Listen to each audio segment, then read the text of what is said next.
नमस्ते प्यारे बच्चों, कैसे हैं आप सभी? आप सभी का बहुत बहुत स्वागत है हमारे चैनल फिजिक्स कंसेप्ट पे। आज का लेक्चर बहुत स्पेशल है। स्पेशल इसलिए है क्योंकि आज हम पढ़ा रहे हैं क्लास 10th का one of the important topic which is electricity. वैसे हम यूजुअली जो हमने आज तक वीडियो बनाए हैं वो हमारे 11th और 12th के नीट और मेंस के बोर्ड के उस सब हमने डिस्कशन किए, लेकिन आज का वीडियो बना रहे हैं ऑन डिमांड। डिमांड किसकी? मेरे ही स्टूडेंट्स की। मेरे ही स्टूडेंट्स ने डिमांड की कि सर प्लीज हमारे छोटे भाई बहनों के लिए भी आप वीडियोस बनाएं ताकि वो इन वीडियोस का फायदा उठा सके पढ़ने में। इसलिए आज हम क्लास 10th मतलब कि आज हम जूनियर क्लास का फिजिक्स का चैप्टर पढ़ा रहे हैं। अब जहां भी फिजिक्स होगी वह हमारा चैनल फिजिक्स कंसेप्ट होगा, ये मेरा आपसे प्रॉमिस है। तो अगर आप हमारे चैनल पर नए हैं तो प्लीज डू सब्सक्राइब। तो विदाउट वेस्टिंग अ टाइम आज का अपन चैप्टर शुरू करते हैं, आज का कंसेप्ट शुरू करते हैं। तो चैप्टर का नाम है इलेक्ट्रिसिटी। देखिए आपको बड़े आराम से और प्यार से समझना है और हर एक बेसिक चीज को क्लियर करके चलना है। रट्टाफिकेशन यहाँ नहीं चलेगी, ये हमारा फर्स्ट मोटो है, रट्टाफिकेशन नहीं चलेगी। अब समझो इलेक्ट्रिसिटी। तो अगर मैं इलेक्ट्रिसिटी वर्ड लिखता हूं,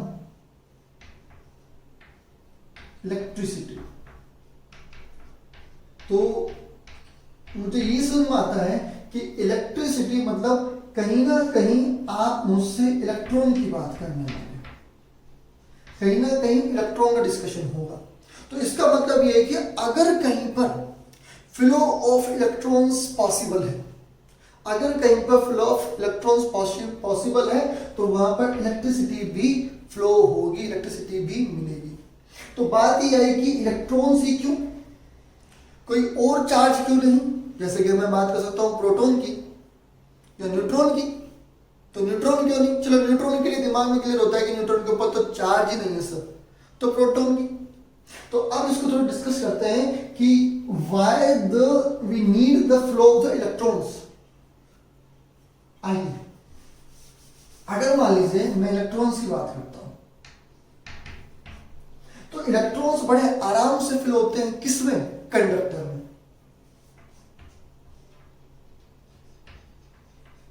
तो अगर एक मटेरियल कंडक्टर है तो एक और मटेरियल कौन सा होता है? उसको हम क्या बोलते हैं? Insulator.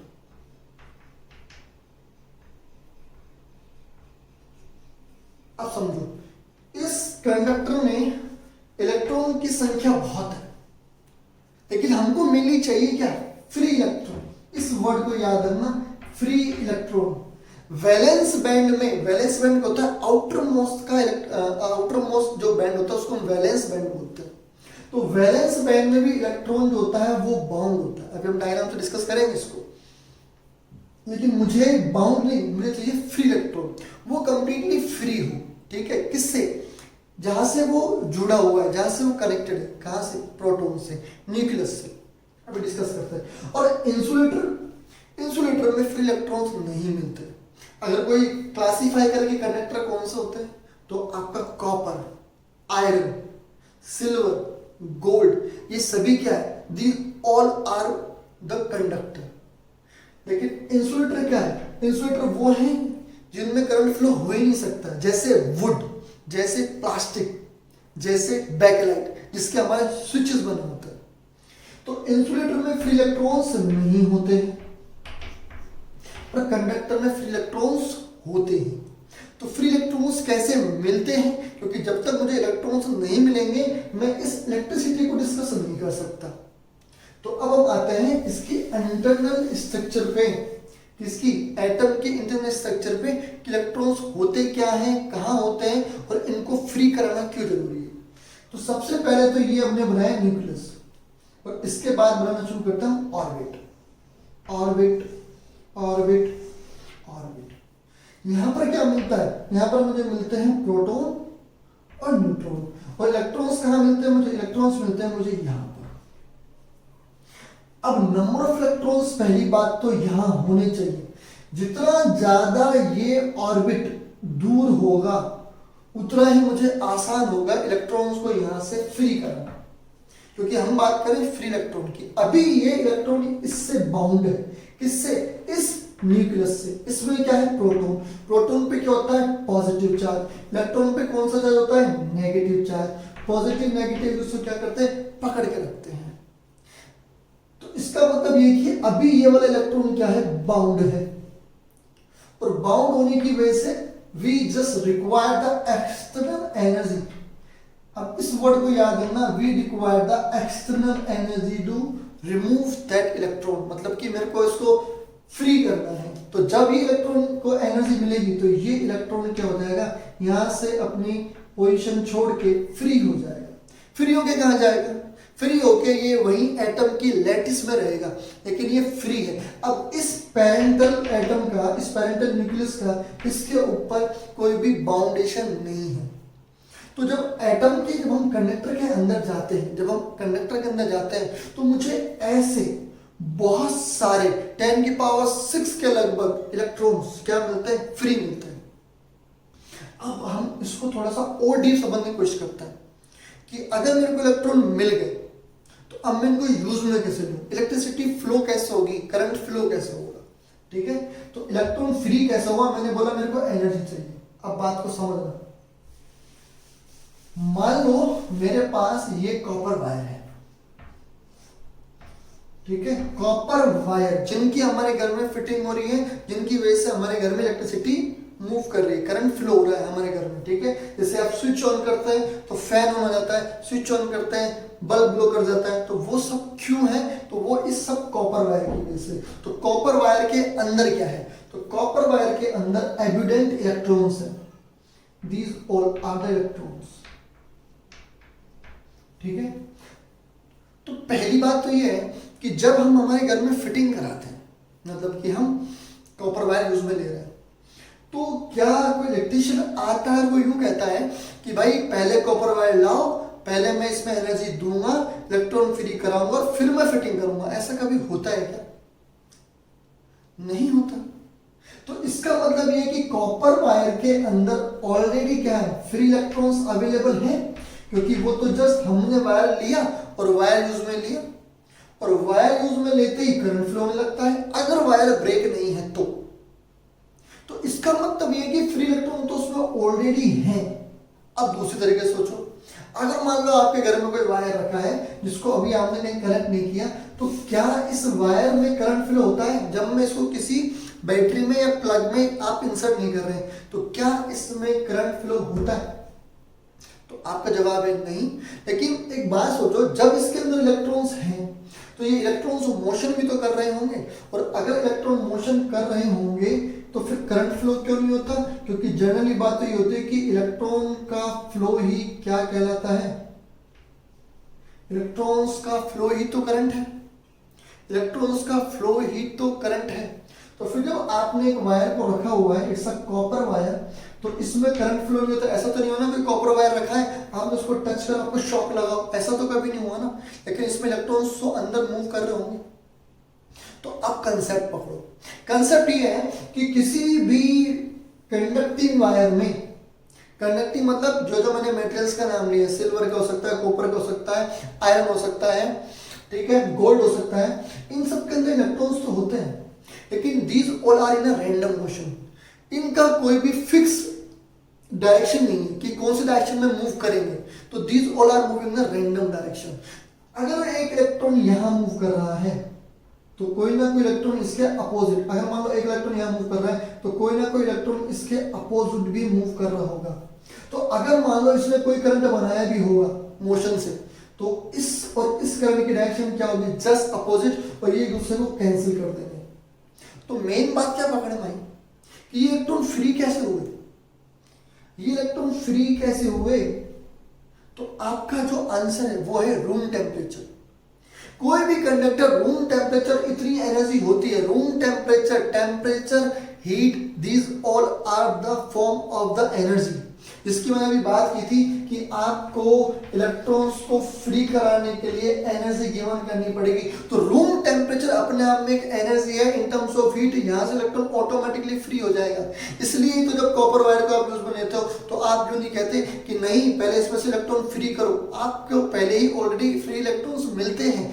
These electrons are moving randomly, लेकिन मैंने आपको बताया इलेक्ट्रॉन्स फ्री रोमिंग कर रहे हैं इसके अंदर, फिर भी करंट फ्लो नहीं हो रहा, तो इसका मतलब ये है कि इलेक्ट्रॉन का फ्लो होना ही करंट नहीं है, इलेक्ट्रॉन का फ्लो होना इन अ पर्टिकुलर डायरेक्शन जरूरी है। और अगर सारे इलेक्ट्रॉन एक ही डायरेक्शन में फ्लो कर जाए तो वो हमारे लिए ज्यादा बेटर है, तब जाके करंट की वैल्यू ज्यादा मिलेगी। इसीलिए तो अब नेक्स्ट कंसेप्ट आओ, इसीलिए तो हमें किसी भी वायर या कोई भी इंस्ट्रूमेंट को यूज में लेने के लिए हमें यहां पर बैटरी प्लस माइनस, आप इसको बैटरी या पोटेंशियल डिफरेंस भी बोलते हैं, बैटरी लगानी पड़ती है ताकि इसमें करंट फ्लो हो सके। अच्छा, बैटरी लगाने से हमें क्या फायदा हुआ?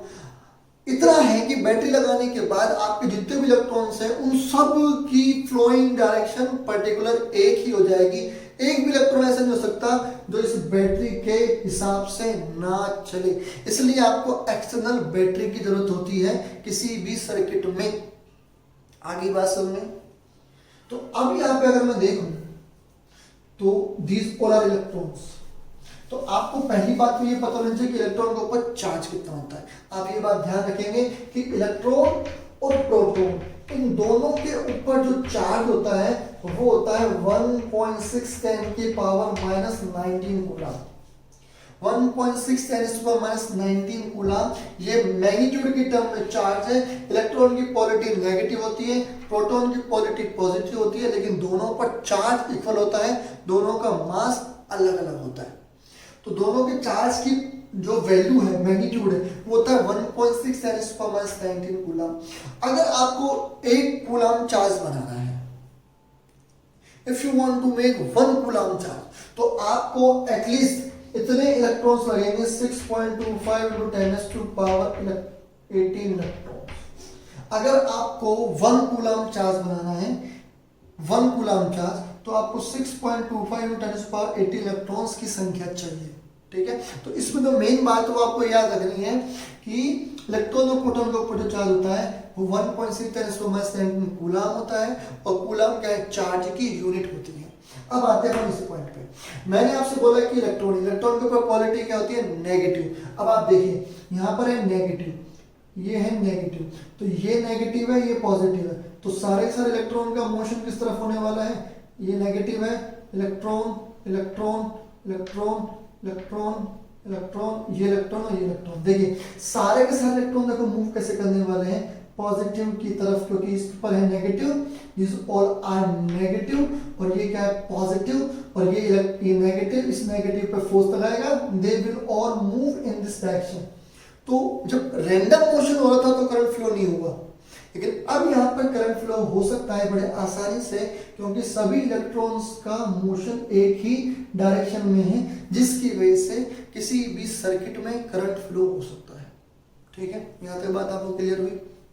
ठीक है, तो अब हम आते हैं आपकी बुक का जो टॉपिक है 12.1, और वह टॉपिक कहता है 12.1 is about the electricity, current and electric circuit या फिर सर्किट। तो इलेक्ट्रिसिटी और करंट के बारे में मैंने आपसे थोड़ा डिस्कशन किया, थोड़ा और डीप डिस्कशन करते हैं। भाई करंट को रिप्रेजेंट करेंगे आप आई से, ठीक है जी, आई को आप रिप्रेजेंट करेंगे I equals to Q upon T से, और क्यू होता है आपका चार्ज, टी होता है टाइम, और आई होता है करंट। इसको आप कैसे लिख सकते हैं? एक फॉर्मूला और देता हूं मैं आपको, Q equals to n e upon t. Q is a charge, तो हम कैसे लिखेंगे? I इक्वल्स टू करंट, ये होगा आपका चार्ज, ये होगा आपका time. Q is a charge, T time. अब Q का फॉर्मूला एन ई ही Q बना, और कैसे बना वो भी मैं आपको डिस्कस करके बता रहा हूं, ध्यान दीजिए। अगर मान लो मेरे पास एक सरफेस है जी, ठीक है, इस सरफेस पे एक इलेक्ट्रॉन आया, फिर एक इलेक्ट्रॉन आया, फिर एक इलेक्ट्रॉन आया, फिर एक इलेक्ट्रॉन आया। अगर कोई मुझसे कहे कि इस पर टोटल चार्ज कितना है, तो आप क्या करने वाले हो? आप कहोगे 1 electron plus 1 electron plus 1 electron plus 1 electron. आप यही तो करने वाले हो, सारे इलेक्ट्रॉन्स को ऐड करने वाले हो। तो आप कहोगे आपको टोटल चार्ज मिला इस सरफेस पर 4 इलेक्ट्रॉन। अब आप खुद देखिए, जब मैं इस सरफेस पे टोटल चार्ज की बात कर रहा हूँ, मतलब Q की, तो आपने मेरे को एक तो N दिया और एक E दिया। आपने N बताया मेरे को टोटल नंबर, और E बताया आपने एक इलेक्ट्रॉन का चार्ज कितना है। तो अगर एक इलेक्ट्रॉन के चार्ज को उनके नंबर से मल्टीप्लाई कर दूं तो उस सरफेस का टोटल चार्ज मिल जाएगा कि नहीं मिल जाएगा। Simple math. तो वही सिंपल मैथ यहाँ लगाई गई है, Q इक्वल्स टू NE/TE। इसका मतलब ये कि पर सेकंड, अगर मान लो मैं सेकंड की वैल्यू 1 सेकंड कर दूं तो ये तो हो जाएगा 1। तो इसका मतलब ये है कि जितना 1 सेकंड पर सेकंड में जितना चार्ज फिल होगा वही आपका क्या होगा, करंट होगा। ठीक है, तो ये आपकी मेन कंसेप्चुअल बातें। ठीक है, फिर भी अगर कोई डाउट हो तो आप मुझे कमेंट करना, मैं 100% उसको क्या करूंगा, शॉर्ट करूंगा। अब अपन आते हैं इनकी यूनिट्स पे, क्योंकि यूनिट बहुत इंपॉर्टेंट है। यहाँ देखिए, यूनिट हमें जब काम आएंगे जब भी हम न्यूमेरिकल्स करेंगे। ठीक है, कई बार वो आपको यूनिट नहीं, वो वैल्यू नहीं बोलेगा कि करंट है, वो आपसे कहेगा 5 एम्पियर। तो आपको समझ आना चाहिए कि 5 ampere is all about the current. ठीक है, अब इनकी क्या क्या वैल्यूज हैं, आई, तो I is the ampere, Q by T, तो Q को हम बोलेंगे कूलम। ठीक है, it's a unit, T is second, इसको आई को कंबाइन करके भी यूनिट दे सकते हैं, that is a ampere, that is a ampere. तो करंट की यूनिट एम्पियर, चार्ज की यूनिट क्या होगी, कूलम। ठीक है, इट्स आल्सो साइंटिस्ट नेम, ये भी साइंटिस्ट का नेम है, टी सेकेंड। याद देखिए, जब भी आपको न्यूमेरिकल करते हैं तो आपकी सारी वैल्यू एक ही सिस्टम में होनी चाहिए। क्यों? क्योंकि टाइम आपको मिनट में और आवर में भी गिवन कर सकता है। तो अगर मिनट में या आवर में गिवन करे आपको टाइम, तो आपको उसको किस में लाना है, सेकंड में ही लाना है। तो I equals to Q upon t, और फॉर्मूला ये, तो अपन को न्यूमेरिकल के लिए ये फॉर्मूला काम में आएगा, और इसकी ये यूनिट्स अपन को याद रखनी पड़ेगी। I is the current ampere, Q upon t, Q is the charge, charge को हम बोलते हैं कूलम से, रिप्रेजेंट करते हैं C से, T फॉर अ सेकंड, और I की direct unit C upon second को हम एम्पियर भी बोल सकते हैं। ठीक है, तो मैंने आपको इलेक्ट्रिसिटी के बारे में बताया, करंट के बारे में बताया। अब आपका इलेक्ट्रिक सर्किट की, इलेक्ट्रिक सर्किट क्या होता है, अब आप इसकी डेफिनेशन हम खुद बनाएंगे, आपकी बुक में मेंशन नहीं है लेकिन हम खुद बनाएंगे। तो आप डेफिनेशन क्या बनाएंगे कि when you connected all the elements, when you connected all the elements, then that geometry is called as the electric circuit. When you use all the electric elements in a circuit, when you connect all the electric elements, then that geometry is known or considered as a circuit. कहने का मतलब, अगर मान लीजिए मैंने जितने भी electric elements हैं उनको मैं यूज में लेता हूं, तो जो ज्योमेट्री बनती है उसको मैं सर्किट बोलता हूं। जैसे अगर मान लो मैंने ये बनाया, ये आपकी एनसीईआरटी बुक का ही डायग्राम है, इसको अपन डिस्कस करना है। ये बनाया, ये बल्ब प्लस माइनस, दैट्स की, दैट्स योर एमीटर। ठीक है, दैट्स की, दैट्स प्लस माइनस बैटरी, ये आपका plus minus ammeter, and that's a bulb. अब मैं यहाँ पर आपको एक कंसेप्ट दूंगा, वो कंसेप्ट अब आपको अपने दिमाग में रखना है। देखिए, अगर मान लीजिए ये बल्ब मुझे ऑन करना है, तो ये बल्ब ऑन कैसे होगा, ये आपका जो है, ये है, ये सब आपका कंडक्टिंग वायर है, और कंडक्टिंग वायर जो होता है वो होता है कॉपर का। अगर मैं कोई सर्किट बनाता हूँ, आप 10th में प्रैक्टिकल्स करेंगे, तो आप जब प्रैक्टिकल्स करेंगे तो आप देखना, जो आप कॉपर, जो आप वायर यूज में ले रहे हो टू कनेक्ट द सर्किट, तो वो किसका है, कॉपर का। तो ये वायर है, ये आपस में कनेक्टेड है। तो ये है बैटरी, इसको हम बोलते हैं पोटेंशियल डिफरेंस। पोटेंशियल डिफरेंस क्यों? क्योंकि यहाँ पर प्लस हायर पोटेंशियल पे होता है और नेगेटिव को हम लोअर पोटेंशियल बोलते हैं, जिसकी वजह से सर्किट में करंट फ्लो होता है। क्योंकि मैक्सिमम जो चीजें हैं, जैसे अगर मैं बात करूं एयर की, higher density to lower density move करता है। जैसे मैं बात करूं किसकी, वाटर की, high density to lower density move करता है मैक्सिमम। तो ऐसे ही चार्ज भी क्या करता है, हायर जो करंट है, चार्ज करंट, वो भी higher density to lower density move करता है। तो अब हम इस सर्किट डायग्राम को समझ रहे हैं। तो ये बैटरी है, इस बैटरी ने यहाँ पर पोटेंशियल डिफरेंस क्रिएट किया है, जिसकी वजह से यहाँ पर करंट फ्लो हो सके। अब मान लो मैं यहाँ पर एक इलेक्ट्रॉन को डिस्कस करता हूँ, ये सब इलेक्ट्रॉन्स हैं, जो मैं डॉट बना रहा हूँ ये सारे इलेक्ट्रॉन्स हैं। ठीक है, इसको मैं येलो से ही बना देता हूं ताकि अपन को कंफ्यूजन ना हो।